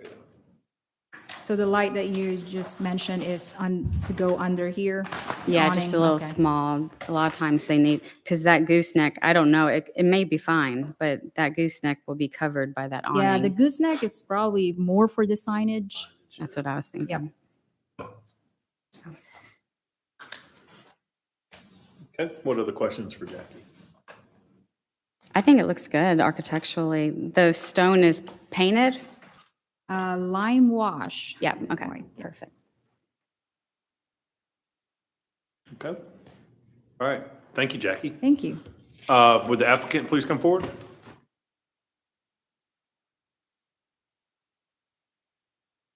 Mr. Chairman, members of the board, good to see you guys tonight. It's a pleasure to be here. My name is Michael James. We just recently purchased this property. I live in 6485 Halcyon Way in Alpharetta. January, we purchased this property. We currently have an office in Gainesville, Georgia. Have been operating out of that office for last 6 years. I've been in business doing remodeling 27 years. But we are expanding and are glad to be a part of your community, are looking forward to not only remodeling your homes personally, but your neighbors' homes. And so as we're doing this, we're just excited to be here, to be quite honest, and we want to do everything we can to make that place look amazing. And we desire for it to fit into the community. And so any sort of recommendations we're all about. A couple of the comments you made about the ramp, the lighting. The ramp is about 8 inches, or the finished floor will be about 8 inches. So that'll be about an 8-foot ramp, which goes right to the edge of where the current ramp is now, which doesn't get into the current asphalt. It brings it right up to the asphalt.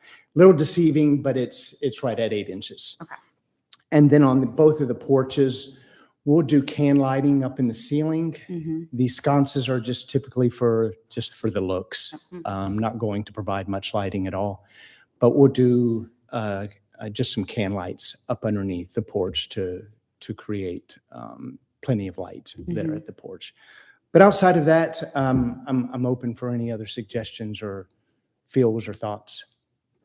I would recommend, you're going to need railings for that ramp, and that's per code. So you'll need to add that, and then also maybe tuck a light underneath that awning for the French doors, so that it's not, so that if anyone's leaving when it's dark out, it's visible. So you're talking about the rain, so even with an 8-inch fall, Yep, it would anything still above need 6 you need. handrail Yes. on each side? That's correct. Okay. And with the 12-inch extension, and that's a little bit concerning as well. Well, if you consider it ADA, right? You don't necessarily need a rail if you're not going for the ADA accreditation, right? But it has to be if it's a means of egress.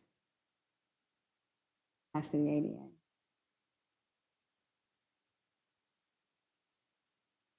I would say if we do, we just make a recommendation.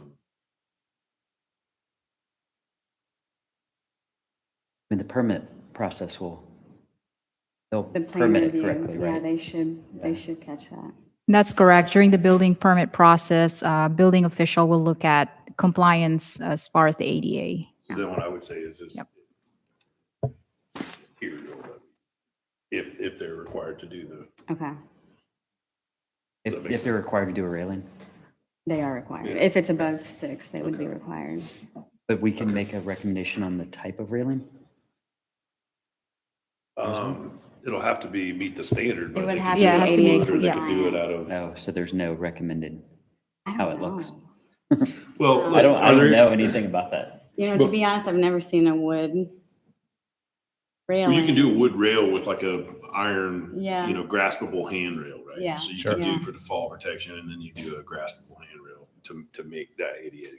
But, well, any other questions for the applicant?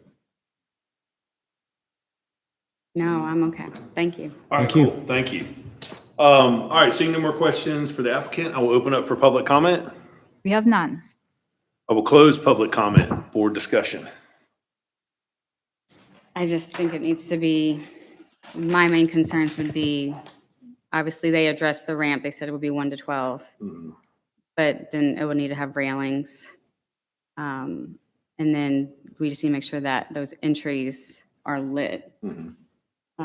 If they, Per code, which is, there's a minimum foot candle, and I can't remember exactly what it is. Well, you have to have, out of any kind of egress, you have to have Some sort of lighting. illumination, right? Mhm. Well, that's what I noticed about they have what appears to be other exterior doors Yeah. that have no lighting. So then it could be all around every Yeah. exit. Yeah, they could have some, and I think if it's per code, that's the thing, because They'll catch it. I don't know exactly if those would need it, if they're, and there's not a life safety plan here, so it's smaller scale, so I don't know. I'd have to really get into it and see exactly what. But I think definitely the double doors and the front, and I mean, it's just a small, you could put any light there for the back.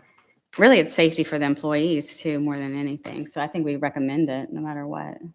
if they increase the grading at those double doors 2 inches, could they get rid of the railings then? Yeah, if it's less than 6, you do not need railings. Like a curb, just a regular curb, you don't need that.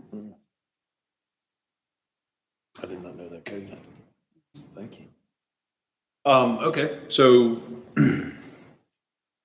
any other aspects of the, I gotta be honest with you, I think this is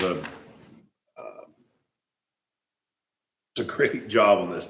I Yeah. would have loved to have seen maybe like a hip or something like that over the front porch, just to kind of break up some of that. But to be honest with you, from the existing to what you've got proposed here, or what he's got proposed here, I think is night and day. And obviously, being a remodeling company, I'm pretty sure he's going to put some time and effort into the design and this as a showcase, right? So, I mean, it looks great. I think it does. so any issues with the colors or anything? The only question I had was for the applicant was the rough sawn. Are you going to leave that natural? Or are you going to stain it? Is there a particular stain that you had on that material for like the deck and all that stuff? Well, we can't say if we would like to have the deck and also Okay. those as a grayer tone. Mhm. So we'll want to make sure that they're staying up and checked. Okay, okay. So just not like a pink or purple or anything like that, right? Okay. Just doesn't have that Pantone color in it. Yeah. I apologize. That's City of Milton, not us, Yeah. right? I mean, if we're going between the white and the Pantone, I prefer the green. I agree. I agree. I think there's too much stark white going on these days. It's going to make it stand out more than fit in. A Yeah, as far as, little bit of both, but you know. as far as landscaping, what, is there any other, are y'all gonna remove trees in the front? No, nothing will happen in the front outside of just area of the house. Gotcha. Yeah, any kind of tree removal there. Right. So, okay. So really the only thing, comments that we had was the illumination, correct? And then whether or not the rails are in front. Would you Yeah, I guys think they agree just with that? needs to be code compliant. Okay. And if we want to indicate, do we want to indicate materials for the railings? I really, to me, I don't. I'm okay either way. Yeah. Yeah. I think they'll make a good judgment call on what matches the style. Okay. So we have sure illumination per code at each egress. Is that right? And then sure if railings are applicable for the ADA ramp for the front double door entrance. And that they are ADA compliant. I think all railings, make sure they're ADA compliant. Okay. This one and this one. Okay. Well, wouldn't it only have to be that one then? 12 inches. Okay. Well, code will check. for That's what I'm, yeah, so I think we Okay. just say that and Okay. Any further discussion? no. Samia, you want to make a motion? Oh, okay. Okay, so we're talking about making sure the railings are ADA compliant and to add lights at all the egress. Yeah. To ensure illumination per code. Yep. Yeah. Okay. Okay, so this is final review 7A. I would like to make a motion for final review 7A at 12930 Highway 9 to recommend the railings at the ramp and the stair entries to be ADA compliant, and that they will need to be added, and also to ensure that the lighting is provided for all of the doors in the rear and the front, and that they are at the minimum foot candle provided per code. So that's, just to be clear, this is a recommendation for approval with those conditions. For approval with those conditions. I'll second. All right, so we have a motion for approval with conditions and a second. All those in favor? Aye. Aye. All right, good luck. Thank you. Appreciate it. Looks great. Did a good job. All right, moving on, 7B, final reviews, 15755 Birmingham Highway, Northside Medical Building. We're going to do both building and site and landscape. These are going to be together, correct? Yes, Okay, but when but I we'll have two different, presentation, one for the building and one for the other. got it, okay. All right, let's start with the building final review. Just a recap, you've seen this information when it was presented last month. The applicant is Gil May from May Architecture and Interior LLC. Mr. May is requesting a final review of the building design as well as the site and landscape plans. The location of the subject site is 15755 Birmingham Highway. Total size is 0.3 acres. It is zoned mixed-use commercial. And it's within the Birmingham Crossroad Overlay District. So this is the aerial view of the map. You can see the subject site in the south east quadrant. It's surrounded by different businesses to the north, to the east, and to the west. And of course, the east side is the Crossroads subdivisions.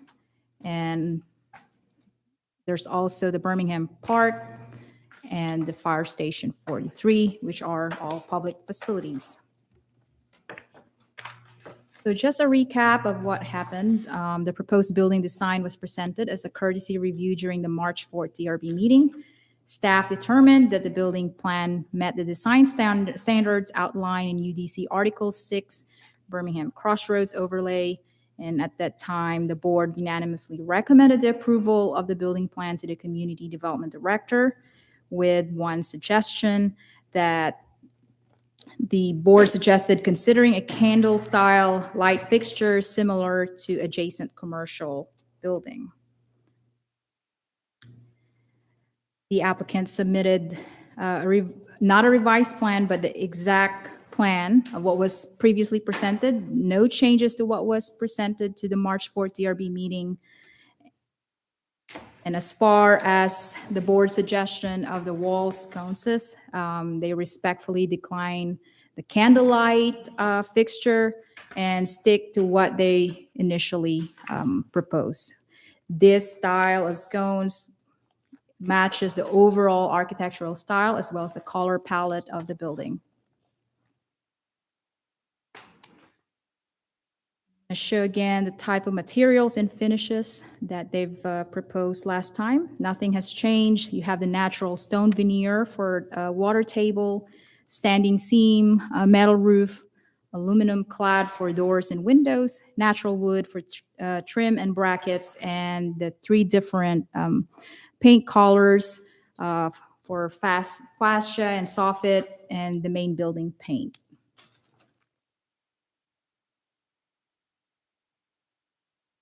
A pretty short one. Same recommendation during the courtesy review. The building plan met the design standards outlined in the Birmingham Crossroads overlay. Therefore, staff recommends approval with the following comments. Submit a sign permit for the wall signs. And just a note too, that any deviations to the building design or plan will go back to DRB for review.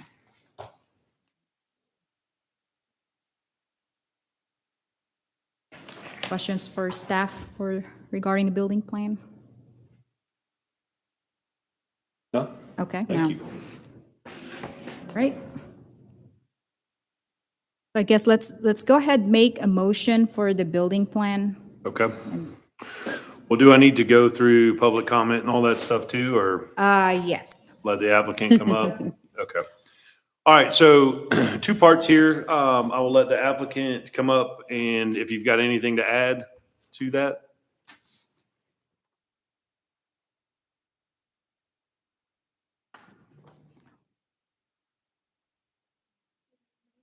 And board members, it's nice to meet you all. My name's Caitlin Matonak. I am from May Architecture, so I'm speaking on behalf of the applicant. The only thing that I'll add, but you will likely see it in the site and landscape, but the only building permit review that we did receive that affected aesthetics was a street light lamp that we are going to match what the city would like us to use. And so you'll see that in the site and landscape, I think, but we do have printouts that include that shepherd hook style light fixture that matches the style that is on other properties within the area. But otherwise, as Jackie mentioned, yes, we've submitted the building and it matches what you all reviewed last month with no changes, and building permit did not have any other aesthetic changes to the building either. So we are really excited.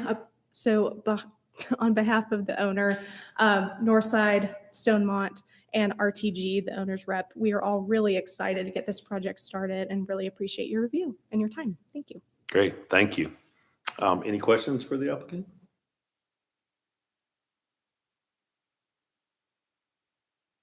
No? Okay, thank you. Thank you so much. All right, so following the motions, I will open up any public comment. We have none. We have none, so I will close public comment. Board discussion? I think it's Looks great. good to me. Yeah. It's awesome. I don't know how it's going to fit on that spot. It'll fit fine. I mean, looks good on it. Okay. Seeing no more board discussion? Can we get a motion for approval? Or a motion, excuse me? For just the building and site, or Correct, all for of it? just the Okay. building. I'll make a motion to approve 7B for the building and site. Building. or just building? Just building. Sorry.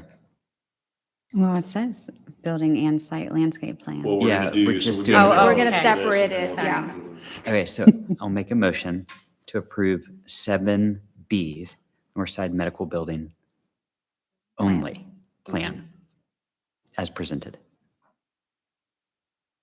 I'll second. So we have a motion for approval for the building, 15755 Birmingham Highway, and a second. All those in favor? Aye. Aye. All right, it's unanimous. All right, so moving on to our second portion of that is going to be 7B, 15755 Birmingham Highway, Northside Medical Building, the site and landscape review.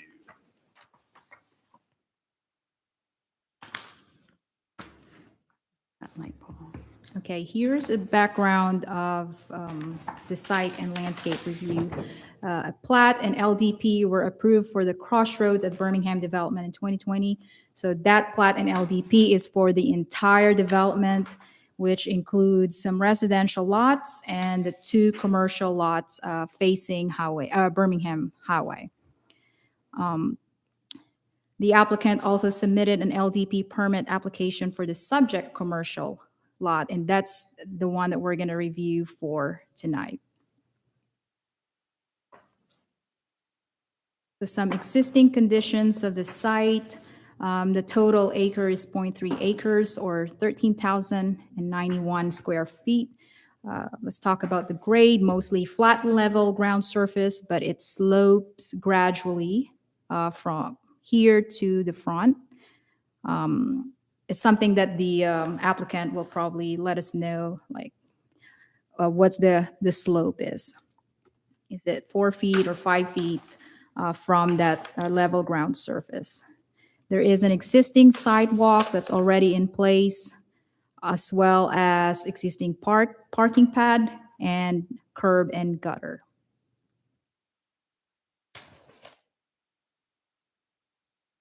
Here's the proposed development.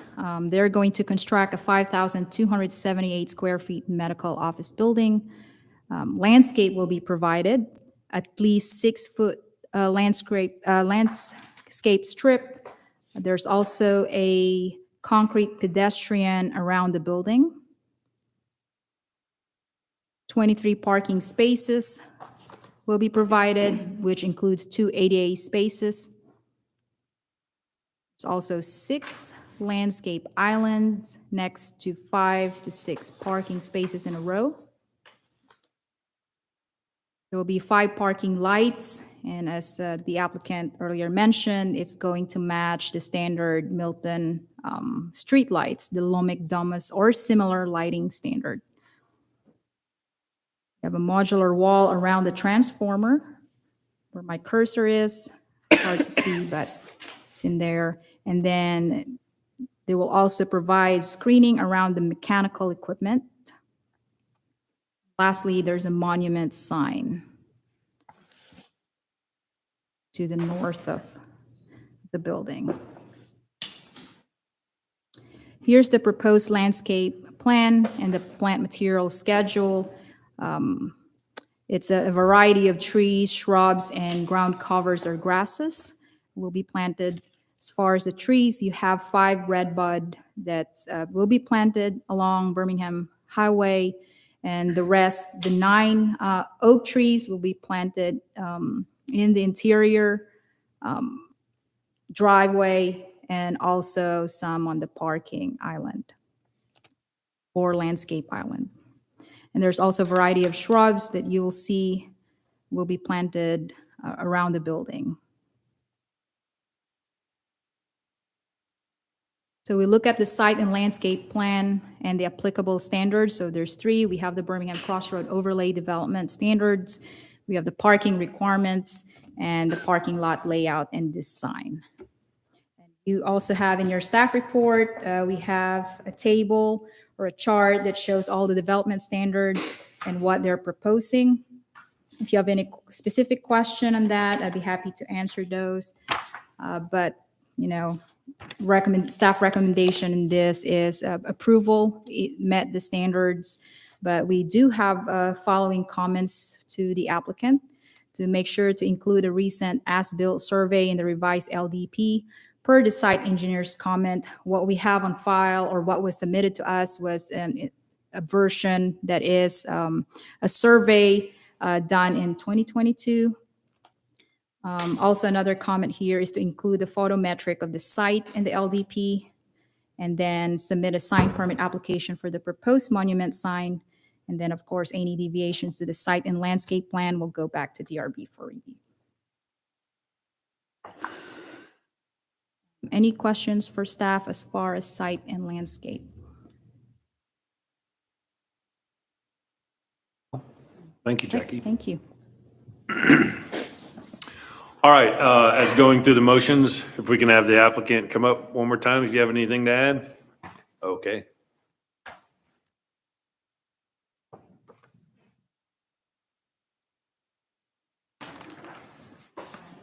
Thank you guys for your time tonight. I'm Laura LaCroix with Breedlove Land Planning. We're the site design consultant on this project, so I'm here to answer questions on behalf of May Architecture regarding the site. Okay, great. Do we have any questions for the applicant? No? Awesome, you did a great job, thank you. Thank you, guys. Yeah, sorry. You're making my job very easy. Okay, seeing no questions for the applicant, any public comment? We have none. We have none, I will close public comment. Board discussion? Looks fantastic. I think it looks great. Yeah, I will say, Breedlove Land Planning and May Architecture have done an excellent job. This is very detailed. It's made it very easy, I'm assuming for the staff as well as it has for us to envision what you're doing here and what you're proposing. And so just wanted to thank you for putting the time and effort into such detailed presentation and drawings. I think that goes a long way, and I'd really love to see a lot more of that. So kudos to you guys for doing that and the job that you've done, because it's really made our decision, I think, pretty easy, right? So just wanted to kind of put that out there. So thank you. All right, seeing no discussion, I'll make a motion. I'll make a motion for approval with the staff comments for 15755 Birmingham Highway, Northside Medical Building, the site and landscape final review. I'll second. All right, so we have a motion for approval and a second. All those in favor? Aye. Aye, it's unanimous. Great, thank you so much. Look forward to seeing it. All right. Okay, so I believe that's all our business tonight. I will move on 8A, new business. Seeing none. 9A, old business. We see none. I actually need to add one thing for the old business. Okay. We're going to schedule another planning commission and DRB joint work session. Okay. And that's going to be on May 6th. And the intent for this meeting is to do a final, I guess, review of the draft urban design manual for Deerfield. The copy of this manual will be provided to you ahead of time, so you'll have time to review them and, provide your comments. So Okay. that's This is- after our meeting? Yes, Okay, after that's the my regularly understanding. scheduled DRB meeting.